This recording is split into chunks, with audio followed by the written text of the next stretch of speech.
Okay, I'm going to tell you a bit about a very applied project we're doing with the aquaculture industry, but first a short movie from with a bit of background about this project.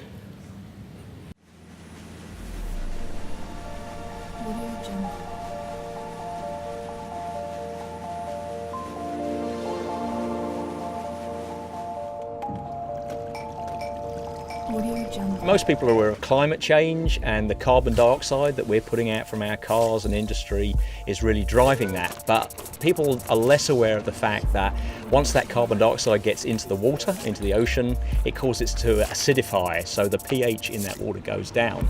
And that's not good for a lot of the organisms that live in there.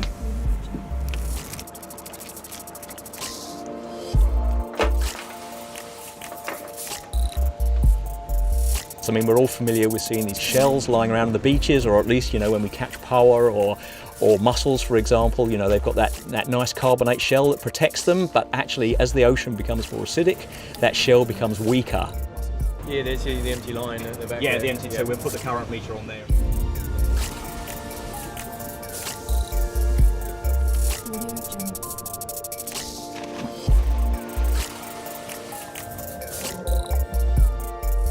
Imagine the tons and tons of mussels that they've pulled up. There's lots of shell lying around, and that is calcium carbonate. And if we can get that back into solution in the water around a mussel farm, that will actually benefit the mussels.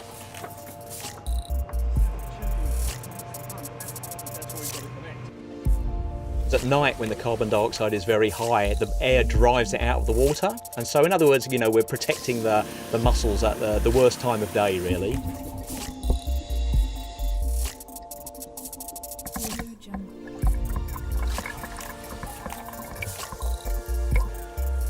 Well, at the moment we've done a lot of laboratory experiments, and so now this is the second stage where we're finding out where we would put it on the farm, where we'd put the waste shell, where we would put the bubble lines, things like that. So this 2 days is going to give us a lot of information. That was a bit about the background of this project. I haven't got time to cover all the results, so I'm just going to give you a snapshot of some of them. Focusing on the shell dissolution, the importance of this is clearly that we need to know how quickly shell dissolves. So we've done some tests here, and basically there's a summary of those showing that under more acidic conditions, obviously the smaller size that the shell material is, the faster it'll dissolve. We see no effect of shell dissolution from different regions. We see no effect of shell age on the rate that it dissolves, but we do see an effect of pre-treatment, such as burial of shell or exposure to water. But it's not just about the shell dissolution rate, it's about placement of this shell on the farm. It's absolutely critical that if we're to get maximum benefit of it, we've got to put it in the right place.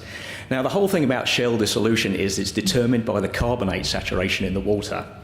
And that means that, for example, we classify this in terms of this omega factor here. And when the omega factor is above 1, the carbonate is very stable and shells don't dissolve. But when it falls below 1, that means the shell material would dissolve. Now, we can only find this in a few places on the farm, so one of the places we're interested in is actually on the dropper line with the shell where the mussels are actually growing. So you can see this image here of the mussels and lots of biology growing with them on the line, and so we're interested in the pH and the carbonate availability right on that line. So if we look at a survey of pH overnight around a mussel farm, if we look at the background water, we can see that we've got an omega value there of about 2.3, which basically means the shell's not going to dissolve. But as we get closer to the line, at night when we have no photosynthesis going on and just respiration, the pH and the carbonate saturation drops. Now those measurements are being made by water being drawn up a line, so if we put an electrode close up into the boundary layer, we actually see that we have significantly lower pH and significantly lower carbonate saturation falling below the 1. So this is where we need to put our shell to dissolve. So this is where we're working with the industry. We've got some tests coming up in the next month by using this approach whereby we'll be using waste shell incorporated with the seed in these spat socks that are put out on the line. And this way we'll monitor the pH and the change in the mussel seed in terms of its growth. And hopefully we'll come up by a technique that not only benefits the industry in terms of increasing their productivity, but allows them a method to dispose of their waste shell as well. Thank you.